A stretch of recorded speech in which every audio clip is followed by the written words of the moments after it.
Okay, so try to imagine a world where everything you knew came from just two places. Right. Either a king told you it was true, or you read it in an old religious text. That's it. And then the 17th century happens. And suddenly, thinkers all over Europe just decide, you know what? We're going to hit the eject button on all of that. And that intellectual explosion is what we call the Age of Reason. It was a truly seismic shift. It was. And the big idea of this whole period, sometimes called the Enlightenment, was pretty simple, but also really revolutionary. It was about tackling human ignorance, but not with faith, with the mind. People wanted proof. They demanded logic. So let's unpack that, because the main tool here is reason. Yeah. And it's more than just thinking. Oh, yeah. It's the ability to think critically, analytically.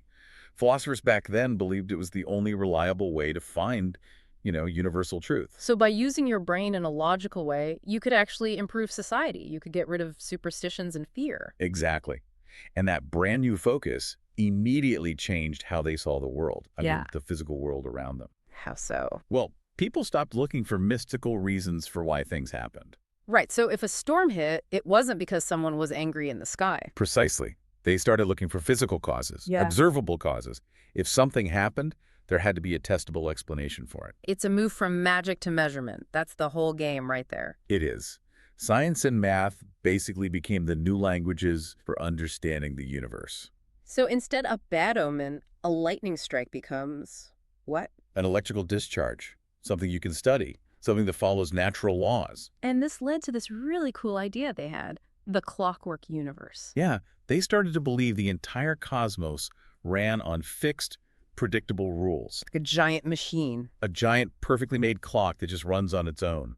It wasn't chaotic, it was orderly. And the person who really proved the clock was running was Isaac Newton. Newton was key. He showed that the same laws that make an apple fall from a tree Are the same laws that keep the planets moving in the sky? Exactly. It wasn't one set of rules for up there and another for down here.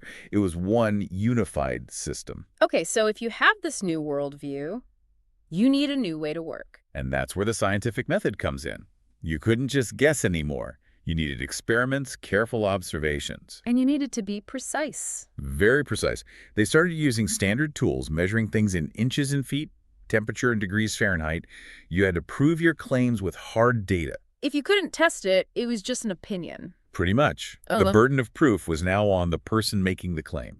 So, okay, if the entire universe runs on logical, predictable laws. Then the next question is, why shouldn't society? Right, why shouldn't our governments operate the same way? And that's where they started applying this cold, hard logic to human life. And this is where things get really revolutionary. We get to the idea of individual liberty. From thinkers like John Locke, right? Yes. The core idea was that every single person is born with what they called natural rights. Rights you have just because you're human. Exactly. Like the freedom to speak your mind or to choose your own path in life. That one idea completely shatters the old system where a king's power came from God. It does. Yeah. Because if you, an individual, have rights, then you have to have a say in your own government. Freedom wasn't a gift from a ruler anymore. It was something you were born with, a core value. And if you take that idea one step further, you get to something even more radical for the time. Equality. Equality for all. The argument was that at birth, everyone is fundamentally equal. It doesn't matter if you were born rich or poor, noble or not. Wow. That is a massive idea. For centuries, society was this rigid pyramid. And they were basically handing people the intellectual dynamite to blow that pyramid up. Yeah. They argued that your background doesn't give you special treatment under the law. It planted the seeds for so much change. It really did. It pushed for fair legal systems where the law applies to everyone in the exact same way. It was a foundation for huge movements to come. So moving from politics to, well, our personal lives, what about faith? If reason is king, where does religion fit in?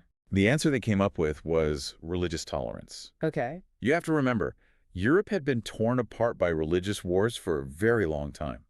Thinkers like Voltaire argued that your faith is a private, personal matter. And it needs to be separate from government? Completely separate. They saw forcing one religion on everyone as totally irrational and just a recipe for conflict. And tolerance didn't mean you had to agree with other people's beliefs. Not at all. It just meant you had to respect their right to have them. Hmm. It was about finding a way for different groups to live together peacefully. This focus on reason also led to a different way of thinking about God for some people, right? This idea of deism. Yes. For many educated people, this became a popular view. They believed that a creator like a great architect designed the world, that perfect clock we talked about. But then what? Then he stepped back. The creator didn't intervene with miracles or anything like that. The world was just left to run on its own, according to his natural laws. Which is a huge deal because that really lessens the power of official churches. Absolutely. If God isn't intervening every day, then the church's role as the middleman kind of shrinks, doesn't it? It does, and there was another big idea about personal life too, the pursuit of happiness. Hmm. The idea that you have a right to seek joy and comfort in your life here on earth. And this wasn't just some nice, fluffy idea. It had real-world consequences. It really did. Yeah. It encouraged actual improvements in cities, better architecture, public health, sanitation. So the goal of government started to change. It wasn't just about protecting the king anymore. Right. It started shifting toward providing services that made life better and safer for the average person. Happiness became a real, achievable goal. So we have all these new ideas for science, for society, for personal life. But ideas are one thing. How do you actually make them happen? They came up with tools for that, too. The first big one was the social contract. The social contract, that sounds formal. It's really just a theory about the relationship between people and their leaders. Think of it like a deal, an agreement. Okay, what's the deal? People agree to follow the laws and give up a little bit of their freedom In exchange for what? in exchange for protection and order from the government. The government's job is to protect your natural rights. So here's the kicker, right? The deal isn't permanent. Exactly. That's the power shift. If the government fails to protect your rights, if it breaks the contract, then the people have the right to change that government. So the power comes from the people, not from God. The consent of the people, period. It completely erases the old idea of divine right.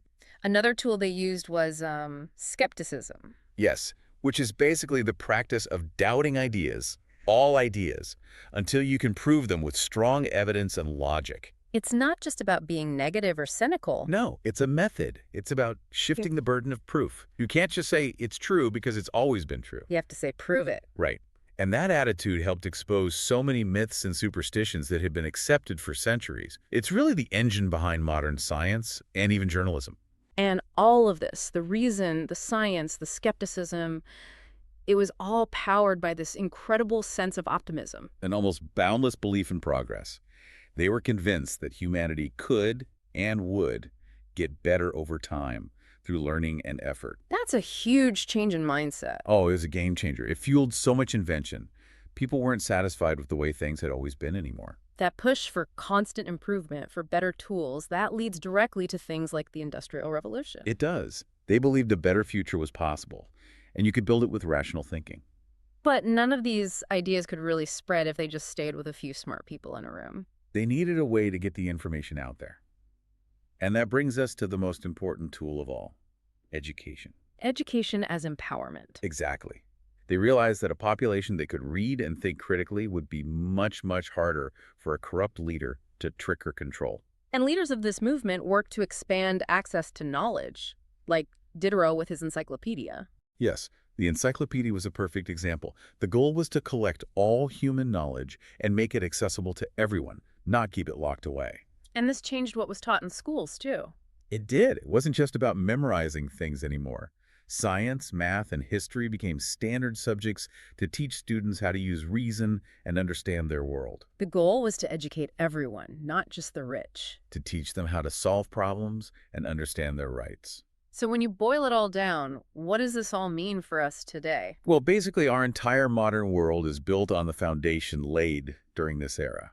Our legal systems, our science, our schools, they're all based on these ideas of liberty, equality, and reason. The focus on individual thought and constantly trying to improve things gave us the tools we still use. Absolutely. It's why we value our freedom, why we demand answers from our leaders, and why we feel a responsibility to be part of a functioning society. The Enlightenment gave us permission to question everything and try to make it better. But here's a final thought. If reason is our best tool, and our systems are based on liberty and equality, why do so many injustices still exist?